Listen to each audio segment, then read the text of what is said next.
ओम नमः शिवाय। श्री शिव महापुराण रुद्र संहिता सृष्टि खंड छठा अध्याय।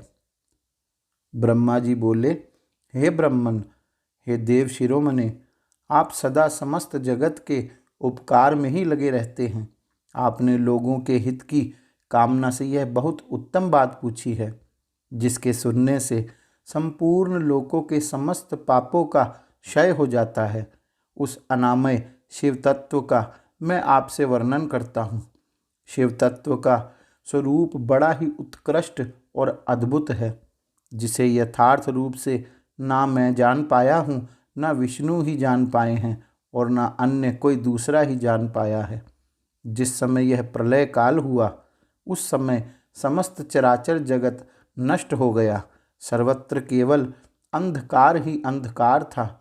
न सूर्य ही दिखाई देते थे और न अन्य ग्रहों तथा नक्षत्रों का भी पता नहीं था।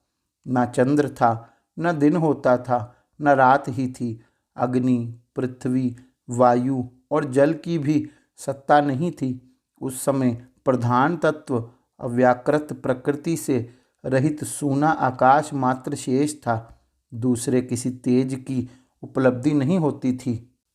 अदृष्ट आदि का भी अस्तित्व नहीं था। शब्द और स्पर्श भी साथ छोड़ चुके थे।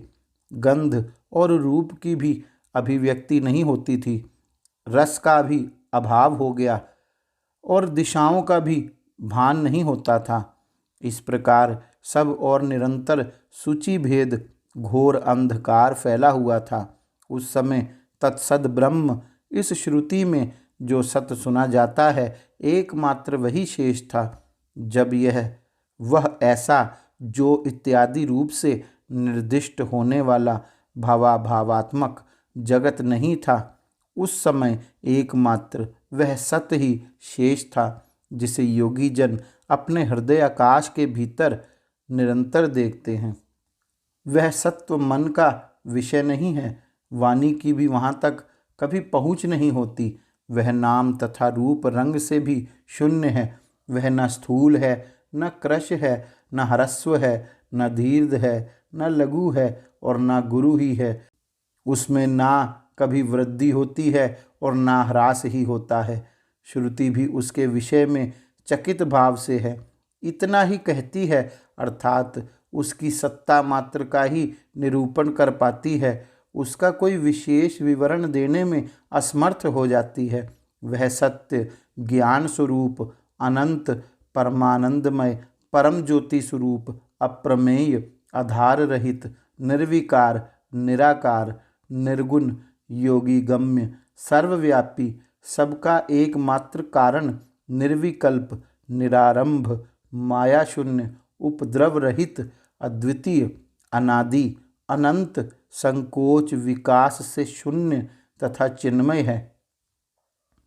जिस पर ब्रह्म के विषय में ज्ञान और अज्ञान से पूर्ण उक्तियों द्वारा इस प्रकार ऊपर बताए अनुसार विकल्प किए जाते हैं, उसने कुछ काल के बाद सृष्टि का समय आने पर द्वितीय होने की इच्छा प्रकट की। उसके भीतर एक से अनेक होने का संकल्प उदित हुआ। तब उस निराकार परमात्मा ने अपनी लीला शक्ति से अपने लिए मूर्ति आकार की कल्पना की। वह मूर्ति संपूर्ण ऐश्वर्य गुणों से संपन्न, सर्वज्ञ, ज्ञानमयी, शुभ स्वरूपा, सर्वव्यापिनी, सर्वरूपा, सर्वदर्शिनी, सर्वकारिणी, सबकी एकमात्र वंदनीय, सर्वाधा, सब कुछ देने वाली और संपूर्ण संस्कृतियों का केंद्र थी। उस शुद्ध रूपिणी ईश्वर मूर्ति की कल्पना करके वह अद्वितीय, अनादि, अनंत, सर्व प्रकाशक, चिन्मय, सर्वव्यापी और अविनाशी परब्रह्म अंतर्रहित हो गया। जो मूर्ति रहित परब्रह्म है, उसी की मूर्ति चिन्मय आकार भगवान सदाशिव हैं। अर्वाचीन और प्राचीन विद्वान उन्हीं को ईश्वर कहते हैं। उस समय एकाकी रहकर स्वेच्छानुसार विहार करने वाले उन सदाशिव ने अपने विग्रह से स्वयं ही एक स्वरूप भूता शक्ति की सृष्टि की, जो उनके अपने श्री अंग से कभी अलग होने वाली नहीं थी। उस पराशक्ति को प्रधान, प्रकृति, गुणवती, माया, बुद्धि तत्व की जननी तथा विकार रहित बताया गया है। वह शक्ति अंबिका कही गई है। उसी को प्रकृति, सर्वेश्वरी, त्रिदेव जननी, नित्या और मूल कारण भी कहते हैं। सदाशिव द्वारा प्रकट की गई उस शक्ति की 8 भुजाएं हैं। उस शुभ लक्षणा देवी के मुख की शोभा विचित्र है। वह अकेली ही अपने मुखमंडल में सदा पूर्णिमा के 1 सहस्त्र चंद्रमाओं की कांति धारण करती है। नाना प्रकार के आभूषण उसके श्री अंगों की शोभा बढ़ाते हैं। वह देवी नाना प्रकार की गतियों से संपन्न है और अनेक प्रकार के अस्त्र शस्त्र धारण करती है। उसके नेत्र खिले हुए कमल के समान जान पड़ते हैं। वह अचिंत्य तेज से जगमगाती रहती है।